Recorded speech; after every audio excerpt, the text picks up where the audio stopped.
go over the A's, B's, and C's of RAG. What is it? Why do we need it? What can it do? And also, what can it not do?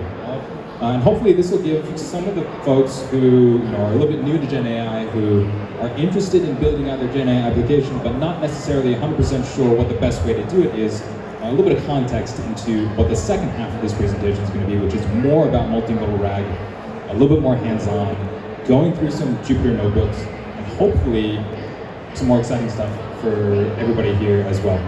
So again, I want to thank everybody for coming here today. I know we're a little bit packed in terms of space. Just by way of quick introduction, I'm Frank. Pleasure to meet everybody here. I'm with a company called Zilliz. And if you've heard of Milvus, you may have heard of Zilliz as well. Milvus is the world's most popular open source vector database.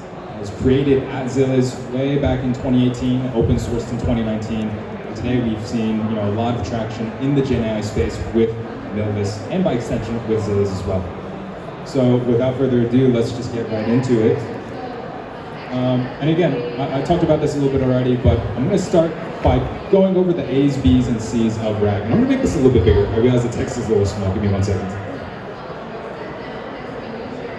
Okay. So we'll talk about the A's, B's, and C's of RAG first.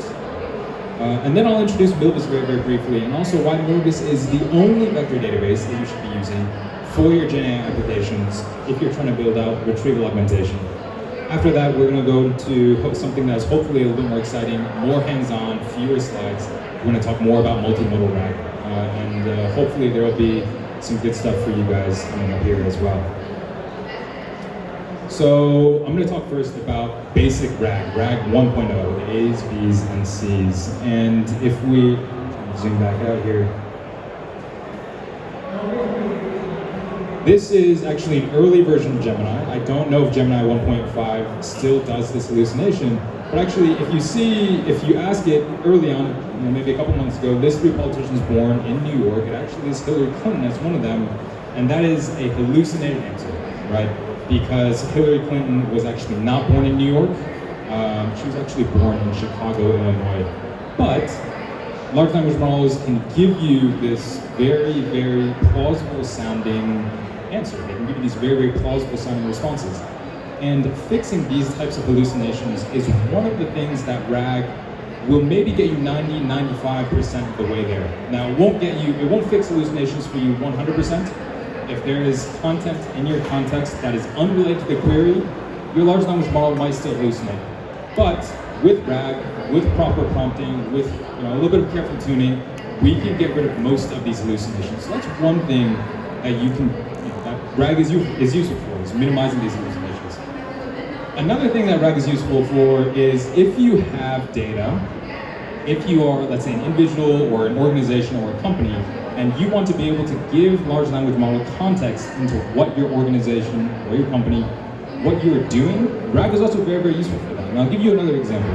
Right? If I ask, for example, what is Twitter's Q1 earnings in 2024? And a large language model is either going to hallucinate the answer, or it's not going to give me a correct one simply because it doesn't have training data up to March of 2024. But with RAG, right, if I have all of these SEC filings, financial statements from a variety of different companies, and I put that as context into my large language model, it's going to give me a much, much better answer. It's going to give me the right answer. And we're going to go through an example a little bit later, which hopefully will give you a slightly better understanding of how exactly that works and what some of the ways that we can use to build that sort of pipeline out. So why do large language models hallucinate, right? We're going to get a little bit technical here, going a little bit into the AI and the ML side of things. For folks who are familiar with transformers, who are familiar with decoder-only models, you can probably tune out for maybe about a minute or so here, but how they really work is they're just doing next token prediction. They're predicting the very next token based on what has already appeared in the context window. And because of that, if you get one token wrong, if the large language model gets one token wrong, the rest of it is going to be incorrect as well, right? So this is the reason, actually, there's actually a lot of reasons. I'm not going to dive too deep into it. There's many, many reasons why these decoder-only models hallucinate, but this is one of the key reasons, because it is a probabilistic model, and if you get it incorrect at any one point, the rest of it is also most likely going to be a hallucination. Right? So how do we solve this problem? How do we make sure that we can minimize these hallucinations, give context to our large language models? And one of the great ways, one of the best ways to do that is, I'll try this laser pointer here. Okay, it's a little bit small, so I'm not going to use it for this session. But one of the great ways that you can do it is with vectors, is with context, by giving your large language model context. And one of the key ways of doing that is saying, hey, I have all of this unstructured data, right? And this unstructured data, in the case of vanilla RAG, in the case of RAG 1.0, corresponds to, let's say, some documents, PDFs, text files, Word files, so on and so forth. We give them, we use it as input into these deep learning models, into these embedding models. And the result is a set of vectors that is a very powerful semantic representation of that input data. And again, I see a couple folks in the audience here are confused. Some other folks actually seem to know exactly what's going on. These vectors are, what the key idea behind these vectors is that if they're closer to each other, vectors that are closer to each other represent data that is more similar as well, right? This is the key concept, this is the key idea behind embedding models. And once you have these vectors, once I've generated these vectors from these embedding models, from these pre-trained deep learning models, I can insert them into my vector database. I can insert them into Milvus, I can insert them into Zilliz, and query that vector database with other documents, with other prompts. So hopefully, I have another diagram coming up, courtesy of our developer advocate, Christy, who, once we see that diagram, hopefully things will be a little bit more clear. But the key point is that we want to use vectors to represent these documents, retrieve the most relevant documents, and then give those documents into our large language model as context. So let's keep going, right?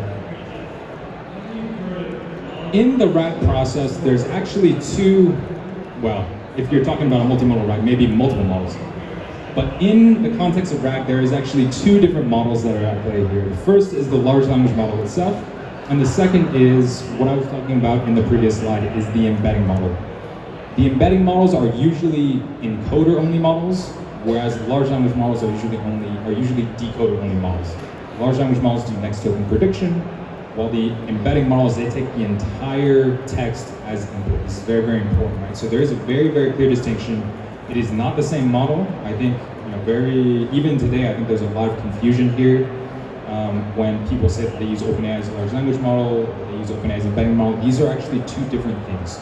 You don't have to use OpenAI as an embedding model, you don't have to use OpenAI as a large language model together. Yeah. And for folks who are a little bit less familiar with vectors, this will hopefully give you a good idea of why vectors are so powerful and how we can use them to represent data. I'm going to make this a little bit bigger one sec. So this particular diagram is from the ImageMind paper from folks at Meta, or Facebook AI Research, Meta AI.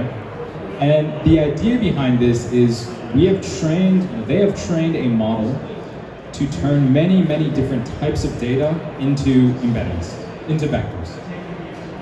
If we look at this first box right here, this top box, this is this is a great example of what they call multimodal retrieval.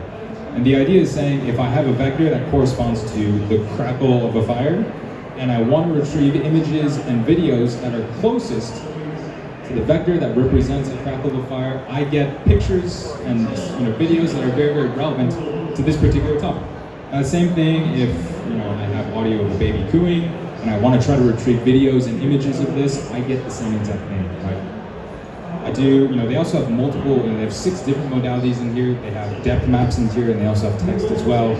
And one of the interesting things that I think goes a little bit under the radar is embedding space arithmetic. So if we actually take, I'm actually not sure what type of animal this is. If we take this particular animal, this particular bird, and we add the sound of waves. So again, this is embedding arithmetic. We're taking the embedding that corresponds to a bird, the embedding that corresponds to waves, and we're adding them together. And we're retrieving in our vector database the most relevant embedding these are some of the results that we get. So not only are vectors, not only do these vectors represent, not only does it represent semantically things that are close together to one another, but at the same time, you can do arithmetic on them and have really, really interesting results as well, right? So this is one of the key things, one of the core principles behind embeddings, behind vectors, that RAG leverages. And we'll actually see image bind in action sort of later on in this workshop, in this session as well. And hopefully it'll be interesting for most of the folks here. Before I talk about this, I want to open up the floor to the audience. Are there any questions before we go into what vanilla RAG architecture might look like? Yes.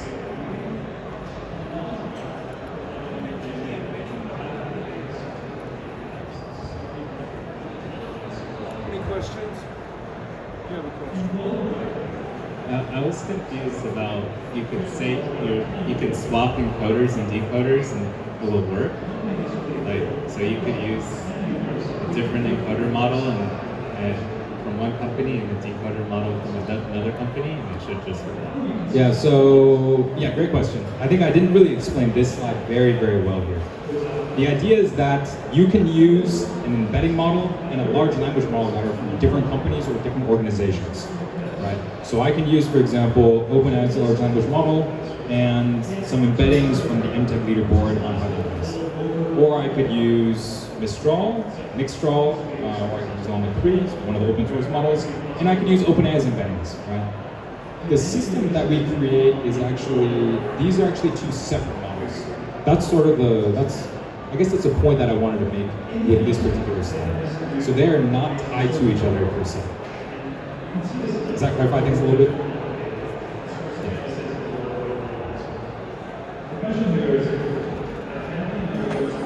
Go ahead and speak in. Can you hear me? Yes, Yeah. go ahead. So basically, in this diagram, you show that through unstructured data, you take it through an encoder model, then you take it through a decoder, and then you get the vector. To me, what I've always assumed is the encoder model outputs the vector. It does not go through the decoder. Yeah, you're right, actually. So the encoder model directly, these two are actually two separate models. The reason they're together, this is from the original Transformer paper. Yeah, that is a great point. These are two separate models. The vectors typically come out of the encoder directly. Could you please make the slides full screen? I certainly can. Let me see what I can do to do that. Give me 1 second. Do we have any other questions? Hi, I have a question. So you use the encoder model to get vectors from whatever modality of data you have. How do you feed that in as context to the decoder model when you want to generate an output? Yeah, so you feed it as context in a decoder model with the original text. So it's a little bit, what you're doing here is you're essentially turning your data, turning your documents into vectors, and then you retrieve them, turn them back into text, and then give it into the decoder model. So that's how you typically do vanilla RAG. Now I think in the future, as we go much more advanced, I don't want to get too ahead of myself, we'll actually see ways of being able to put vectors from your encoder model directly into the decoder. But that's a story for another day. I don't want to get too ahead of myself here. So yes, so you typically take vectors from the encoder model, right? You take embeddings, you do nearest neighbor search, you go back to the original document, chunk, and then you feed that back into your large language model. That's typically how you would do it.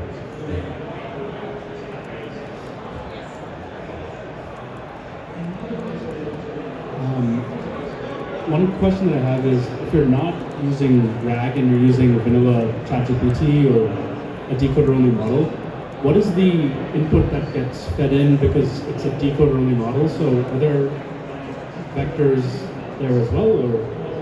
Yeah, the decoder-only model is the LLM itself. So what gets fed in is actually just the context.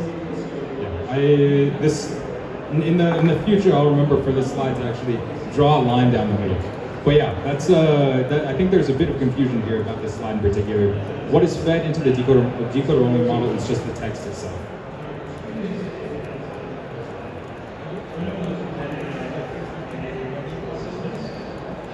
So the question here was, can you explain the fundamental difference between an embedded model and an LLM?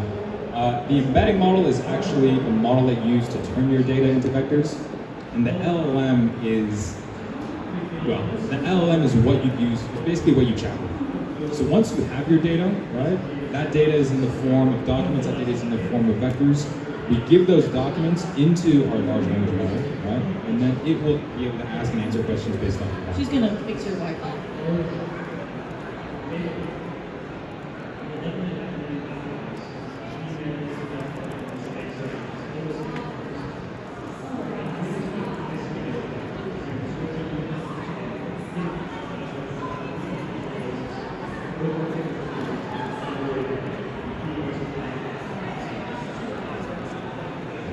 More technical difficulties, I apologize.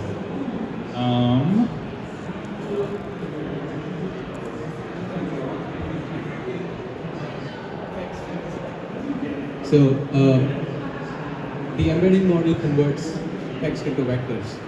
That's my understanding. And the LLM, basically we use it to make sense out of the vectors and generate meaningful, grammatically correct language. Is that what LLM is essentially doing? Yeah, absolutely. So the LLM, we turn the vectors back into the original document. So we retrieve the original document given our vectors. So we'll do a query, we'll search for nearest number vectors, we'll retrieve the most relevant documents based off of that, and we'll give that as context into the large language model. So that's typically what we're doing when it comes to RAG. Yeah. Yep. So, like you said, the embedding models convert text into vectors, and we again convert back to the text and send it to LLM. So, what's the reason of converting the vectors besides for the level front? That is actually a great question. I'm going to answer it very, very quickly here, and then hopefully it'll be a little bit more clear in some of the upcoming slides. I'm not sure what's going on here. But when you have, what you're trying to do is you're trying to search for the most relevant documents in your vector database given a prompt. So when you interact with a large language model, you have to give it a prompt first, right? And this prompt, it might not, the large language model typically doesn't have the right information to be able to give a response to that prompt. And what your vector database is doing is finding the most relevant documents that are closest to that prompt, and then giving that to your large language model, right? So that's really, at the end of the day, when we talk about RAG and all the different forms of RAG that are out there, I mean, there's many, many different forms, many, many different ways of implementing it. That's what's going on. That's all that it's doing. Any other questions?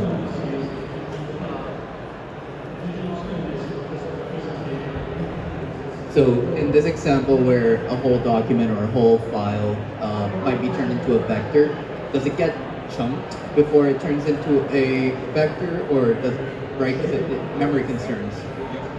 You're right. You're absolutely right. It does. And we'll get into that. We'll get into that in one of the later slides. So hopefully, once we do get to that point, it's very, very clear exactly what RAG is doing and what's going on there.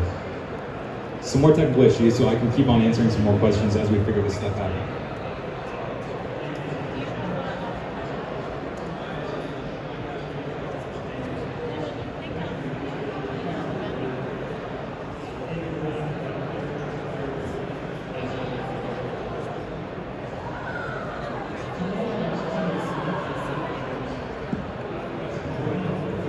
Okay, I will actually take the questions directly here. So we have quite a few.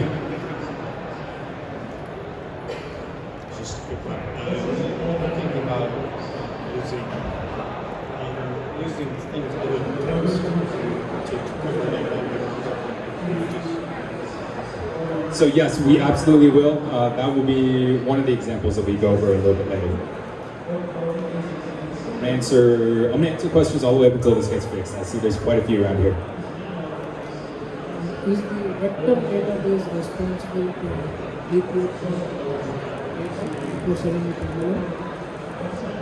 So usually what you would do is, get through here real quick. Usually what you would do is you would actually take the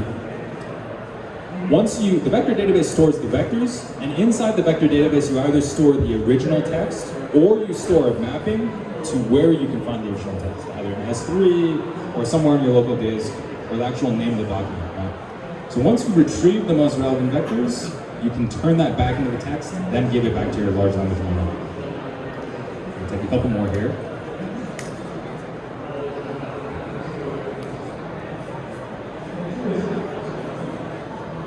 I have a much more basic question about how transformers work.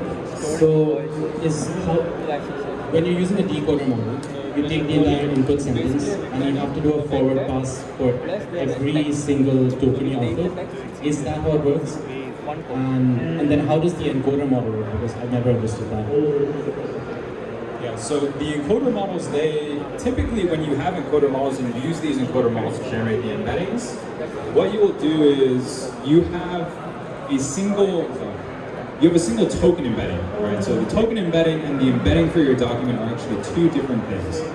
The token embeddings, they are essentially, they go vertical. So if you've ever seen diagrams of transformers, they go vertically within the model, and there is one embedding for each token, right?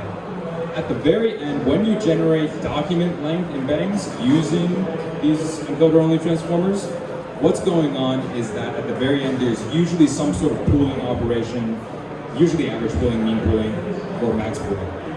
Once you have a pre-trained model like BERT or something like that, you would do pooling at the very end. You'd add one final fully connected layer, and you want to try to minimize either the cosine distance or the mean squared error between, let's say, you have a query vector between two pairs, basically. Right? So you use some sort of contrastive learning to learn that particular embedding model. Hope that clarifies things. I know we're getting a little bit deep into some ML stuff, but great question. So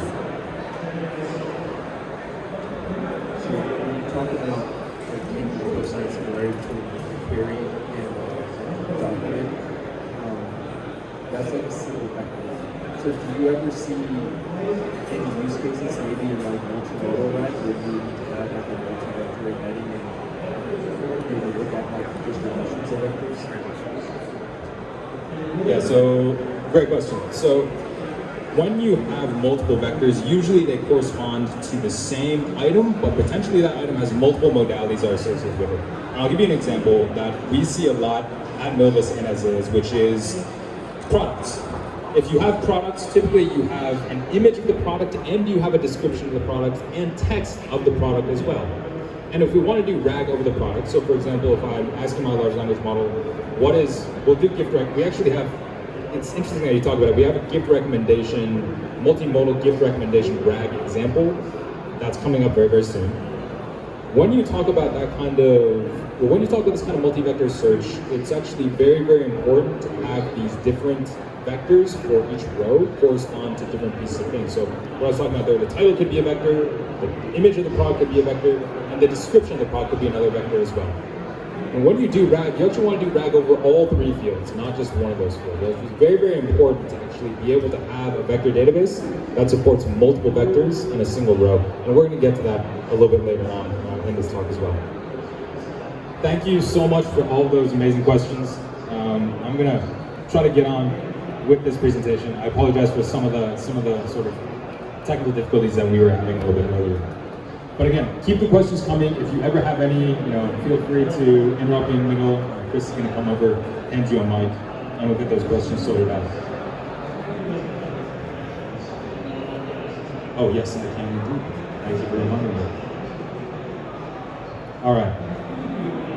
Vanilla RAG. Okay, so we've sort of been tiptoeing around the edge of this particular diagram for the better part of half an hour now, but what is going on here is when you have vanilla RAG, RAG 1.0, you have your input documents, they go into an embedding model. That embedding model, then the results of those documents are vectors, and you store all those vectors inside of Milvus. Right? So that's the first thing that you want to do. You have your corpus of documents, and you store them inside of Milvus after running them through an embedding model. The second thing that you want to do is once you actually want to be able to, let's say, ask and answer questions over those documents, or you want to be able to do reasoning over those documents, or you want to do something that a large language model can do, what you do first is you have a prompt that comes in, you're first going to perform a search. So it's going to, that search usually comes in the form of a question or whatever else the prompt is. That's going to go into the same exact embedding model. and you're going to query Milvus, you're going to query your vector database to find the most relevant documents. So I have a prompt, right? My question is, what is Twitter's Q1 2024 earnings? And through all of these, this is a bunch of financial statements from a variety of different companies, and it's going to find the most relevant bits and pieces of information from my huge corpus of documents. I could have, 100 million of these financial statements from a variety of different companies across the world. Once that's done, you're going to give the question plus context, right? You're going to feed that into your large language model. So now your large language model, instead of getting the original question or the original prompt, now you get question plus the context itself. And what that gives you is a reliable answer. So for example, what is the question could be, what is the default auto-index distance metric in Milvus client? Don't worry if you don't know what that means. We're going to get into it a little bit later. And the result would be the default auto-index distance metric in Milvus client is L2. So L2 for Euclidean distance, right? You could have cosine distance or some Jaccard similarity or something like that as well, depending on what the documentation says. So that is really high-level overview of RAG. This is vanilla RAG, right? Not RAG 2.0, not multimodal RAG.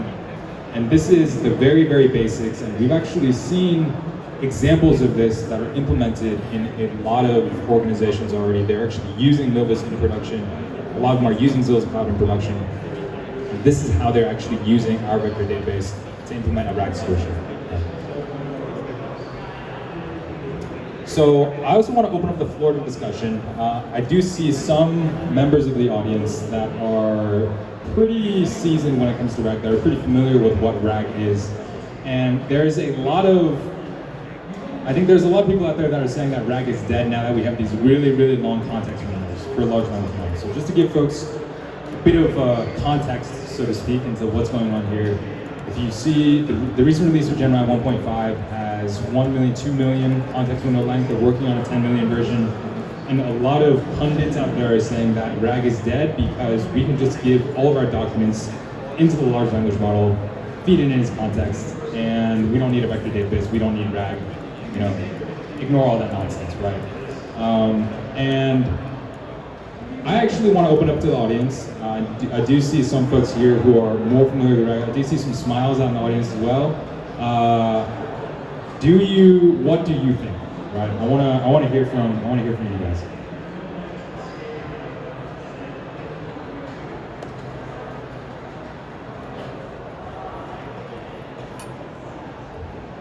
Yeah, I don't agree with that.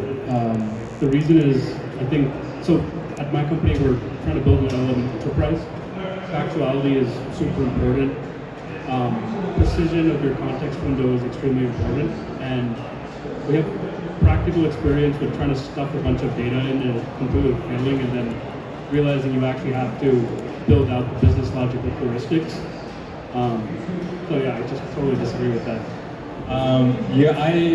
That's actually one great point. We'll get to that in another slide, but I want to hear some more as well. Go ahead. Needle in the haystack. 10 million context. Yeah. I have no idea whether somewhere in the middle I'll miss it. Exactly right. Yeah. That's another great point as well. And let's do 2 more right over here. Actually, we can see now OpenAI can read the entire book, but the quality of the context matters. So we want to demystify, right? You can maybe help us to understand, they can all read very big text, but what does it mean to the end user? Let's do one more up here. Great point. Or okay, we'll do 2 more. So I think for the enterprise, we will care about the cost and also the latency. So we also see if we use the large content, and sometimes it's just a trail of your cost and latency. Yeah, no, that's exactly right. And it sounds like that was what you were going to say as well. Yeah, I was going to say all the things. Yeah. So I think we're a little bit biased, but we're pretty much in unison here. I think RAG is not dead, and that is my answer too. I'm going to get into many, many reasons why, but again, this might be a little bit hard to see. I'm going to blow it up here. Oh, okay, I can't seem to do that from here now, but this bottom left-hand corner, someone said that yes, over time, costs will come down and RAG will be obsolete. I actually got -2 points on Reddit, and we're going to get into why that is, right? There's many, many reasons why, but I want to boil it down to 2 things. The first The first is quality, right? The quality of the content that is in your context window, the quality of the content that you give your large language model. That's the first thing. And the second thing I want to talk about is actually the relevance of the content that you give your large language model. Okay? If you give, what we are trying to solve with RAG is we are trying to give the LLM the most relevant bits and pieces of information so I can answer, or so it can give us proper, good responses. If we, let's say, throw everything into the large language model, this is one of the problems that you end up seeing, which is that I think one of the audience members mentioned very well, there's a needle and haystack problem, which is your large language model can't find the relevant bits and pieces of information from your context window. That's actually a huge problem, right? You have, I have all these SEC filings, I have all these financial statements, I give it all to my large language model, and I can't find the relevant one because there's too much information overload. The second problem, and I have another slide right here, these are needle and haystack experiments. The second problem is actually the quality of the data that you have as well. Now, typically when you have RAG, you're going to pull out documents that are of higher quality, right? The reason that is, I won't get too deep into that, but the reason that is has actually a lot to do with the embedding models themselves and what you're actually pulling out and putting into your LLM. So I think we had a lot of great responses here. I don't want to take away anything from what some of the folks here said, but really RAG is not dead, and I want to leave everybody with an analogy here for what we're trying to do with RAG versus the context window. Right? People are saying that, you have these really, really big context windows. When we get to 100 million context window, there's no way that we're going to want to use it. There is a context window has a cost. If I put a lot of documents or if I put a lot of tokens into my large language model, it ends up being very, very expensive, not just in terms of price, but also in terms of time. Because these large language models are actually quadratic, even if you're using some sort of sparse attention, usually you will have some dense attention layers in there. Because these large language models are quadratic in terms of the number of input tokens, as we get later and later on into the context, it becomes very, very slow and expensive. Right? So even if you can fit, let's say, 10 million tokens into your large language model, it is not in practice a good idea to do so because it's very expensive. We have a question. Go ahead. So, do you think that extending the context windows further and further is going to help? I think so, because the people who are doing, they might have researched well enough, but I'm trying to see what should be like utilization of these big context windows in addition to the RAG. Yeah, so that is a great point. I want to give everybody an analogy, okay? Your large language model is like a processor, it's like a computer. So, for folks who have studied the one-woman architecture, you have a processing unit, right? You have a central processing unit in a computer. That is what your large language model is. And your context window is like memory, or it's like cache. What your vector database is doing, what RAG is doing, is trying to find the most relevant bits and pieces of information on disk, feeding that into your large language model's memory, feeding that into your large language model's context window. So if you think about it from this particular analogy, you'll actually see that vector databases and the context window, that these actually work hand in hand. When I have a larger context window, I can give it more documents, I can give it a bigger top K, let's say a top K of 20 or 30 rather than a top K of 2 or 3, and be able to find the most relevant bits and pieces out of that, and have a solid answer based off of that. Right? So really, these two are complementary. It's not saying that, hey, I have one or the other, or I can only use RAG, or I can only use a large context window. That's not the case. They're two very, very complementary bits and pieces of the broader, I would like to call the RAG stack. More questions here, yeah. In terms of retrieving relevant context, is it in the scope today to discuss how indexing might work for context? It absolutely is. Yeah, it absolutely is. There are many, many different types of indexes out there. We're going to talk about vector indexes specifically in an upcoming slide, and why vector indexes are important, why you should care about it, and why it's something that you really, really do need to pay attention to when you're building out a RAG solution. Thank you for all those great questions. I'm gonna continue on. In the interest of time, I think probably like 45 or 50 minutes through already. Okay, but it is notebook time. What I want to do right now is I'm gonna stop, pause, and I'm gonna sort of walk through a vanilla RAG example that uses LangChain. Okay. So do we have a lot of folks here who are familiar with LangChain?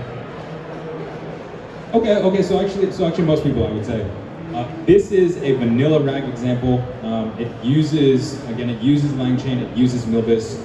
There are many, I don't want to say, I don't want to be biased towards any one framework over another. There are many great frameworks out there. LangChain is one of them, but it's just that typically when we go out and give these talks, we see most people are familiar with LangChain, and that's what we're going to use in this example. There's other ones like Llama Index, like Haystack, Semantic Kernel, LangFuse. All of these are great examples. All of these are great sort of libraries if you want to use, if you want to build, and if you want to test out a RAG solution. So let's get right into it, okay?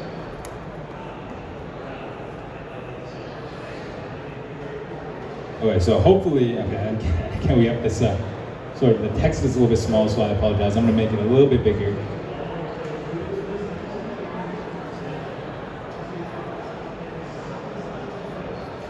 So this is a notebook, actually made by one of our fantastic engineers, and what is going on here is we're gonna run through it really quick. So what I'm gonna do first is just prepare some of the libraries that we need. Don't worry if you can't type this quick. It's difficult to follow through with this immediately. But this is all of these notebooks will be made available later on after this talk. And then if you wanna be able to go along with it, happy to sit down with any folks afterwards and do that pretty quickly as well. So what we're doing right now is we're installing all the libraries that we need. Once all that's done, we have what are called these RAG utils, and these RAG utils again were made by this fantastic engineer. These utils will actually download them as well. Before we do that, we're going to restart the runtime for this notebook. This is very important to do if you are running on Google Colab. We're going to do that right now. Once this particular command up here, once that finishes up.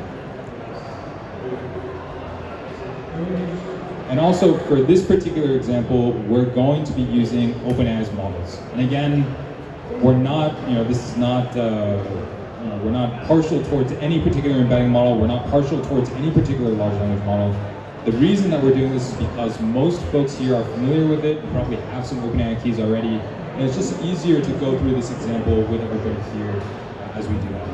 So now everything up here, now that we've done this preparation, we've installed the libraries that we need. Again, this is in Python, in a Colab notebook for folks who are just joining in. What we're gonna do is we're gonna restart the runtime.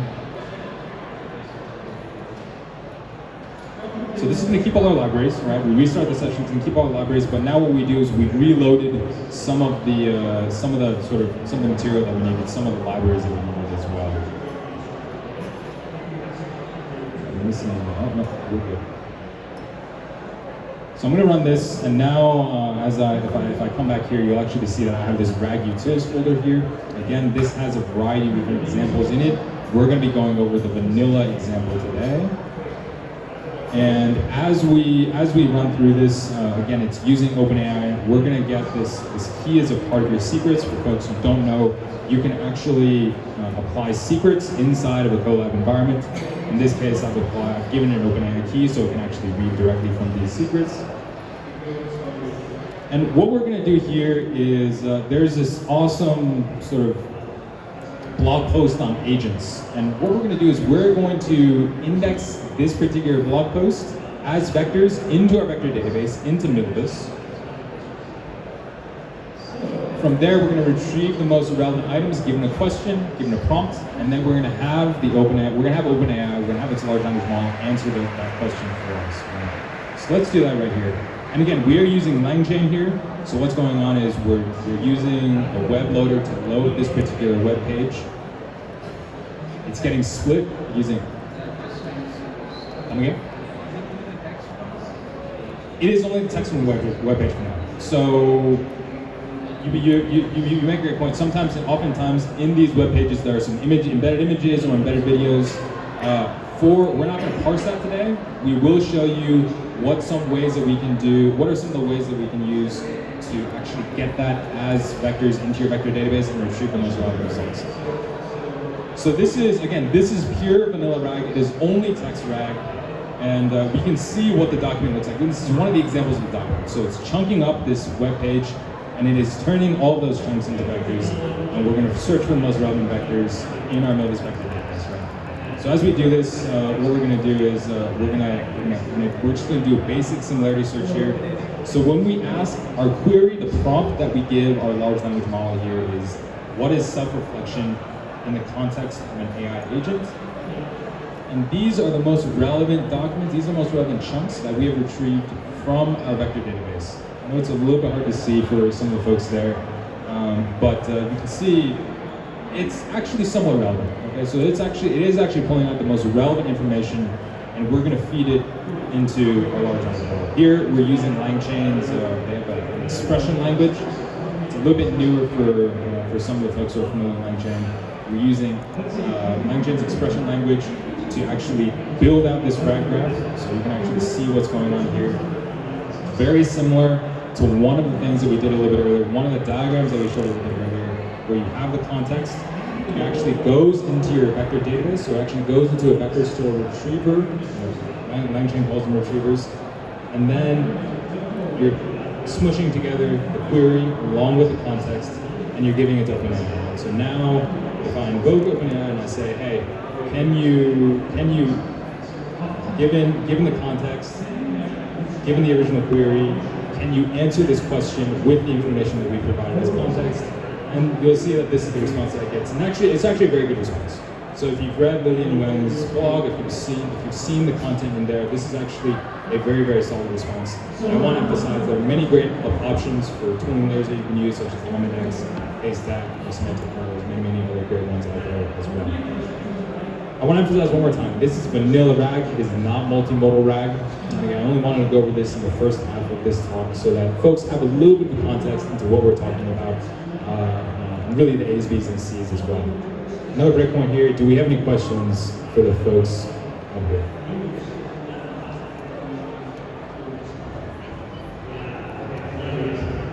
The context that you're passing along with the query itself, is that just purely vectors if you look at it raw, or is it decoded elements? Yeah, the context that we're passing with the query itself, the context that we're passing to the large language model is this right here, are these documents.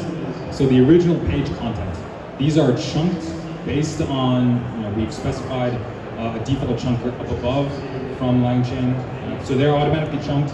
This, what you see here, we're passing it directly into large language model. So we're not passing the vectors, we're passing the text itself. For the similarity search, could you explain again what's the k equals to 3? The 3 nearest neighbor? The k equals 3, this one here? Yes. Yeah. So k equals 3 means that we are searching for the top 3 most relevant documents given our prompt, given a query. So we vectorize a query, and we search for the top 3 most relevant vectors in our vector database, and this is the text that it corresponds to. A little bit bigger. Can we limit the search, like for example, or limit for the context token is like, let's say 1 million. So if we want to limit that, can we limit somewhere, or it's just?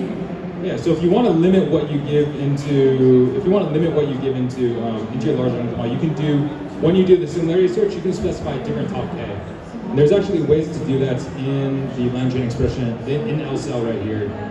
But essentially, what you would do is you just modify this K parameter. Now, we talked about a little bit earlier about how the context window and the vector database, how they go hand in hand. If you have a bigger context window, you can have a bigger K. Maybe in this case, I can have a K equals 10 rather than K equals 1 or K equals 2.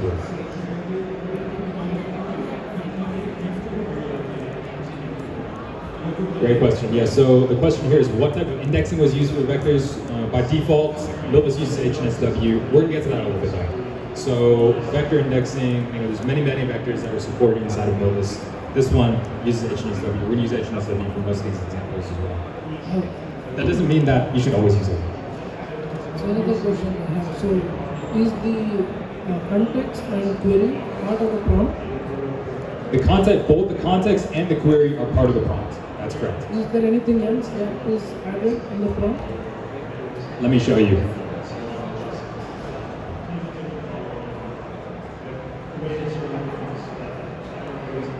So if you see this prompt template here, I'm going to make it a little bit bigger.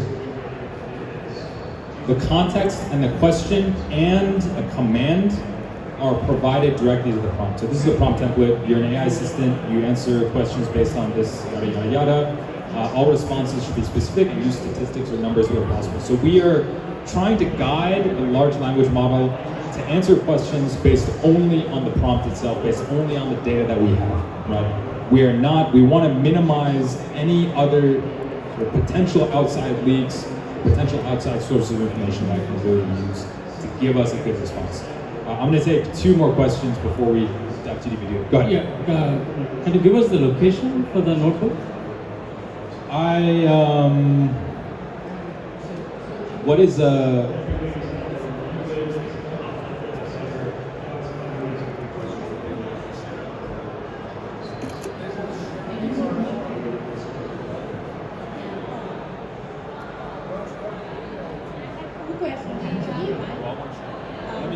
me see if I can. I think it. I do not know if there was a way to actually share these URLs with everybody before a workshop. I apologize. It's something that I should have done.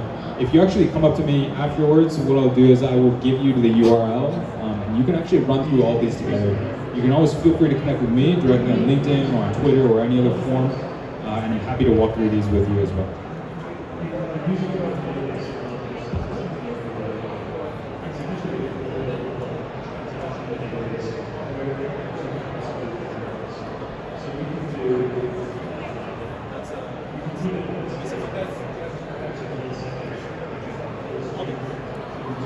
Okay.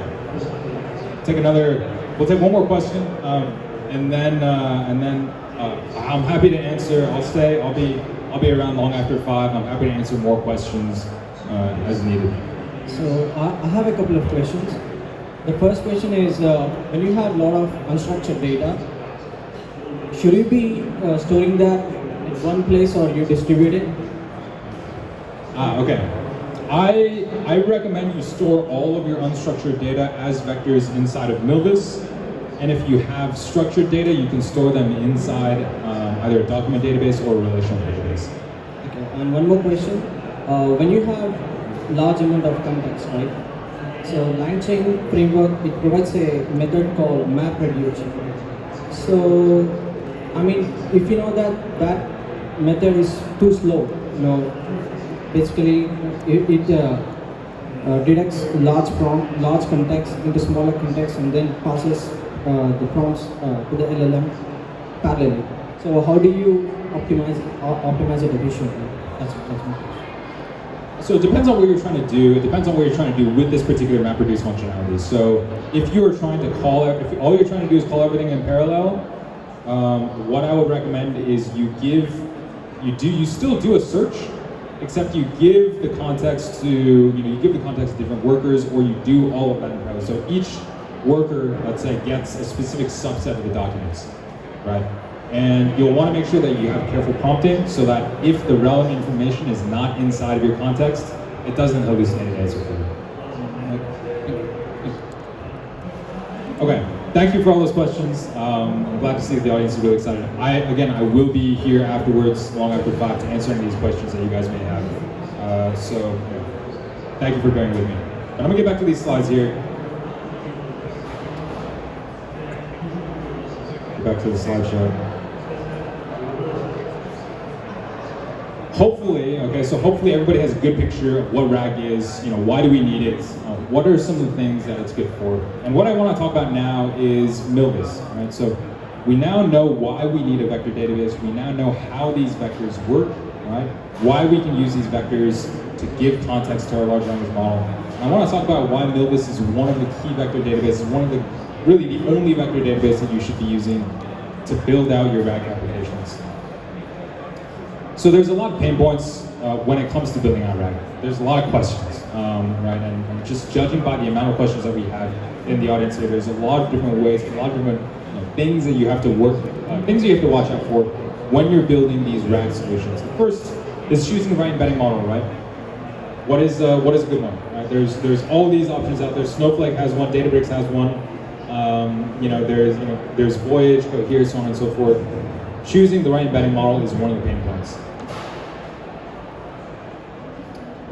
Second pain point is choosing an index or using an index, rather than choosing, using a vector index based on the type of data that you have and the type of application that you're trying to build.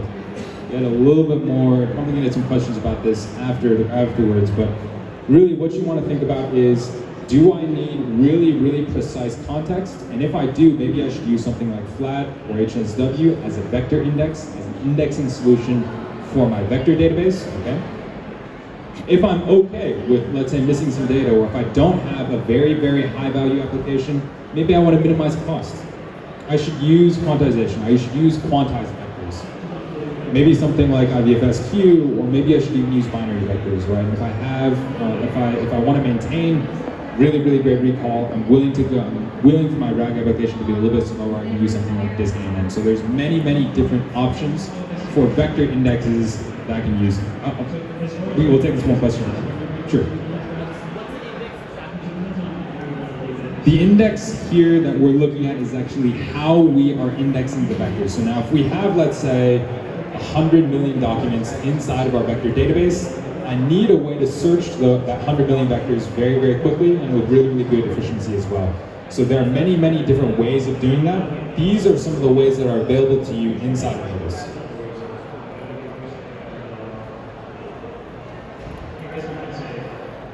I talked about this a little bit already. There's, the third pain point here is we have these chunks. And we talked about this a little bit earlier. What you're doing here is you're taking all your documents, you're chunking them up. Sometimes they need more context. So if we have a document about Tesla Roadster, and there's a bit about 2018 and a bit about the 2023 Tesla Roadster, I need both of these to know, there needs to, Tesla Roadster, this particular piece of metadata has to be associated with both of these chunks, so that I can have the most relevant, up-to-date bits and pieces of information. Better chunks, right? So I have to have a better chunking strategy. I have to have my document chunks be complete bits and pieces of information. And the last pain point that I'm going to go over when it comes to RAG is whether we should be using keyword search or semantic search. I see some nods in the audience here. This is called, a lot of folks call this hybrid search, hybrid sparse dense search. And the idea is that, do I want to be able to have a traditional search go and fetch my most relevant results? Or do I want semantic search? Do I want to use pure dense vectors? Okay. And given all these pain points, I want to emphasize that really Zilliz is one of the only, if not the only vector database that can handle all of these bits and pieces of pain points for you. So again, the first one is choosing the right embedding model. We typically leave that, we typically don't embed the embedding model directly inside of our database. We leave that as a choice up to the end user who's building the RAG application. But Zilliz is model agnostic and it can support different distance metrics. Why is that important? You see, actually, there are some vector databases out there that only support a distance metric called cosine similarity. Cosine similarity is essentially saying, I'm interested in the angle between vectors, and the less, or I guess, the less that angle is, the more similar the vectors are, hence the name cosine similarity. Some are trained, fewer these days, but some are trained with mean squared error. So I want to be able to minimize the actual Euclidean distance between my vectors. And based off of that, you have to have a vector database that supports multiple distance metrics, that isn't tied with a single or a set of embedding models. And Zilliz is one of those for you. The second thing, and I talked about this a little bit earlier as well, is you want to be able to support different indexing strategies, right? If I have vector indexing strategies, just to make that clear. If I have, let's say, an application where I want the absolute best context, and I want to give that to my large language model, I should use either flat or HSW indexing. If I want to minimize the cost, and I don't want to run that many machines, or I want to minimize the amount of memory that I have to use, I can use an index that has quantization, such as prog quantization or IVFSQ. At the same time, if I want really, really fast results, I can even use a GPU index. And Zilliz is one of the only vector databases that supports all of those. Chunks need more context. I want to be able to add bits and pieces of metadata that is important to each chunk. You can do that in Zilliz by attaching either JSON or strings with all of your individual vectors. Now, when you search for the most relevant vectors, as you turn those back into documents, you can attach that metadata with the documents, and you can have really, really great results based off of that. The final one is whether you should use semantic search or keyword search. Milvus supports both, right? So you can try semantic search, you can try keyword search, or anything in between, a weighted average of any of those, so you can get the best performance that you really, really need. And one of the things that I also want to mention is that we didn't really talk about this when we actually dove into the notebook a little bit earlier on Vanilla RAG, but we are a developer-first project. We are a developer's first open source project. So what you can do is you can go pip install PyMilvus, and you have just right there a vector database for you inside of the Colab notebook. And I'm going to show you, outside of the context of RAG, I'm going to show that in a notebook in a couple of minutes right over here. Once you grow your RAG application, again, you've built this RAG application using Milvus inside of a Python and Jupyter notebook. As you are growing this application, you want to move to a bigger, better, faster vector database. You can go to Milvus standalone, as you have 10 or 100 million vectors.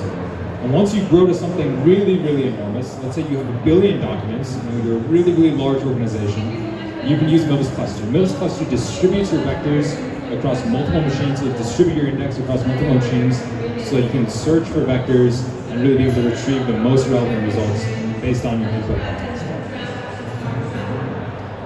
I'm not going to talk about this. This is the Milvus architecture. The only thing that you need to know is that we have clear separation of storage and compute, clear separation of different types of compute as well, so the read paths and the write paths are separate. At the same time, we also have a proper write-ahead log and an all-encompassing coordinator layer as well. So when you choose, if you do decide to choose whatever version of Milvus you decide to use, whether it's Milvus Lite or Milvus Standalone or Milvus Cluster Mode, you get this really, really awesome architecture, and you can be confident that as you can be confident that we're with you every step of the way. If you're a solo developer, all the way to a very, very large organization, or you're a data platform team, you can use, there's a version of Milvus out there for you. And one last thing that I want to mention, and again, happy to open up the floor to more folks over here as well if they have comments.